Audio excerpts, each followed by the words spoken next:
အေယာဝတီနဲ့ကန်တဲ့ချိန်မှာကျွန်တော်ကမကစားရတဲ့အတွက်ကျွန်တော်ဒီပွဲအတွက်အများကြီးပြင်ဆင်ထားပါတယ်ပြိုင်မသိန်းကကောင်းတဲ့အတွက်ကျွန်တော်တို့ကပို့ပြီးတော့ကောင်းအောင်ပြင်ဆင်ရတာပေါ့ဟုတ်ကျွန်တော်ကဂိုးသွင်းနိုင်မယ်လို့ညွှန်လိုက်ပါအိမ်ခွင့်ရဖြစ်တဲ့အတွက်သူတို့နိုင်ကြမှာပဲတခြားတင်းနေရရဲ့ဟိုပါနိုင်ငံခြားပြည်သားကြီးပါတော့ခါကျတော့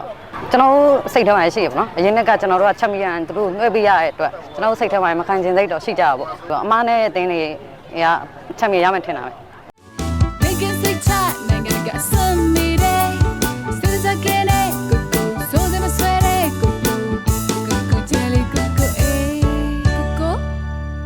ဇာနဲ့ချိုးချော်ထားလို့ကလေးလူကြီးများအတွက်ဆိုကိုပဲနော်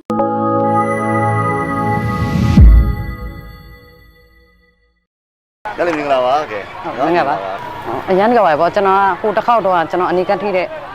final ပုံစံပေါ့အေယာဝတီနဲ့ကန်တဲ့ချိန်မှာကျွန်တော်ကမကစားရတဲ့အတွက်ကျွန်တော်ဒီပွဲအတွက်အများကြီးပြင်ဆင်ထားပါတယ်ဒီတစ်ခေါက်တွေ့ဆုံမှုမှာကျွန်တော်ပို့ပြီးပြင်ဆင်ထားရပေါ့ကျွန်တော်မကစားရတဲ့အတွက်ဟိုကျွန်တော်ပွဲကြည့်စမှာမထိုင်ရရဲ့အရင်နှစ်ကတော့အဲ့ဒါနဲ့ဒီနေ့ပွဲကြာကျွန်တော်ပို့ပြီးအားထည့်ပါတယ်ပြိုင်မဲ့အသင်းကဟိုတော့အရင်နှစ်တွေထပ်ပို့ပြီးကောင်းရပါတယ်သူတို့ကလူတွေဖြည့်တာဆိုတော့ပို့ပြီးကောင်းရတယ်ကျွန်တော်ထင်တယ်ကျွန်တော်အသင်းသူတို့နဲ့ကစားရမယ့်အတွက်ဘယ်လိုပြောမလဲအများကြီးပြင်ဆင်ရပါဘူးသူတို့ကပြိုင်မဲ့အသင်းကကောင်းတဲ့အတွက်ကျွန်တော်တို့ကပို့ပြီးတော့ကောင်းအောင်ပြင်ဆင်ရတာပေါ့ဟုတ်ကျွန်တော်ကဂိုးသွင်းနိုင်မယ်လို့ညွှန်လိုက်ပါကျွန်တော်ပို့ပြီးဘယ်လိုပြောမလဲ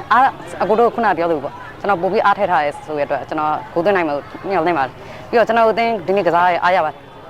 ဟုတ်ဘယ်လိုပြောမလဲကျွန်တော်တို့ကကျတော့သူများအိမ်ဝင်လာကစားဆိုတော့သူတို့အိမ်ဝင်ပိတ်တဲ့နဲ့ဆိုတော့ကျွန်တော်ကဖီအားနည်းနည်းပဲရှိရသူတို့ကကျွန်တော်တို့ထပ်ပူပြီးဖီအားရှိမယ်လို့ကျွန်တော်တို့ထင်တယ်ဘာလို့ဆိုတော့အိမ်ဝင်ရဖြစ်တဲ့အတွက်သူတို့နိုင်ကြမှာပဲနိုင်ကျွန်တော်သူတို့ကဖီအားများပြီးတော့သူတို့အမားပူများသွားရထင်တာပဲကျွန်တော်တို့ကအဲ့ဒါကိုအခွင့်ကောင်းယူပြီးတော့ကျွန်တော်နိုင်သွားရထင်တာပဲဒီအသင်းကိုနိုင်တဲ့အတွက်တော့အားကောင်းသွားတယ်ဒါပေမဲ့တခြားအသင်းတွေရဲ့ဟိုပါနိုင်ငံခြားပြည်သားကြီးပါတော့ခါကျတော့ဟိုဒီအသင်းနိုင်တာနဲ့ချန်ပီယံဖြစ်မယ်ဟိုပြောလို့မရဘူးနောက်ပွဲတွေတခြားဘယ်လိုပြောမလဲတခြားပြင်ဆင်ပြီးတော့အာရုံစိုက်ပြီးကစားမှချန်ပီယံလမ်းကြောင်းကိုရောက်မယ်လို့ထင်တာပါပဲဒီနေ့အကောင်းဆုံးကစားသွားနိုင်ရင်ဆိုတာကျွန်တော်စိတ်ထဲမှာရှိရပါတော့အရင်ကကျွန်တော်တို့ကချန်ပီယံသူတို့နှွှဲပေးရတဲ့အတွက်ကျွန်တော်စိတ်ထဲမှာမခံချင်စိတ်တော့ရှိကြတာပေါ့ပြီးတော့ဆီယမရဲ့နိုင်ကျင်တာပေါ့နိုင်ကျင်တော့ကျွန်တော်တို့ရဲ့နိုင်ကျင်တဲ့စိတ်နဲ့ဆီယမနဲ့ကစားသမားတွေနဲ့ပူးပေါင်းပြီးတော့ကစားရတဲ့အတွက်နိုင်တယ်လို့ထင်တာပါပဲ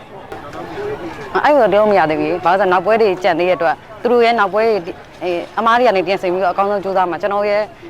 ဒီထက်ပိုကောင်းအောင်ကြိုးစားမှာဆိုတော့အမားနဲ့အသင်းတွေကချန်ပီယံရမယ်ထင်တာပဲအဲ့လိုဘယ်လိုလဲသူတို့អော်တာမကြားမိဘူးလေကျွန်တော်တို့ကကွင်းထဲမှာဆိုတော့ပိတ်တဲ့អော်တာတိတ်မကြားမိဘူးဒါပေမဲ့သူတို့អော်တော့អော်မှာပဲအားပေးမှာပဲအဲကြောင့်မို့ကျွန်တော်တို့ကသူတို့အားပေးတာကိုစိတ်ထဲမှာမထားဘဲနဲ့ကိုယ်အားပေးနေရကိုပဲခံယူပြီးတော့ကစား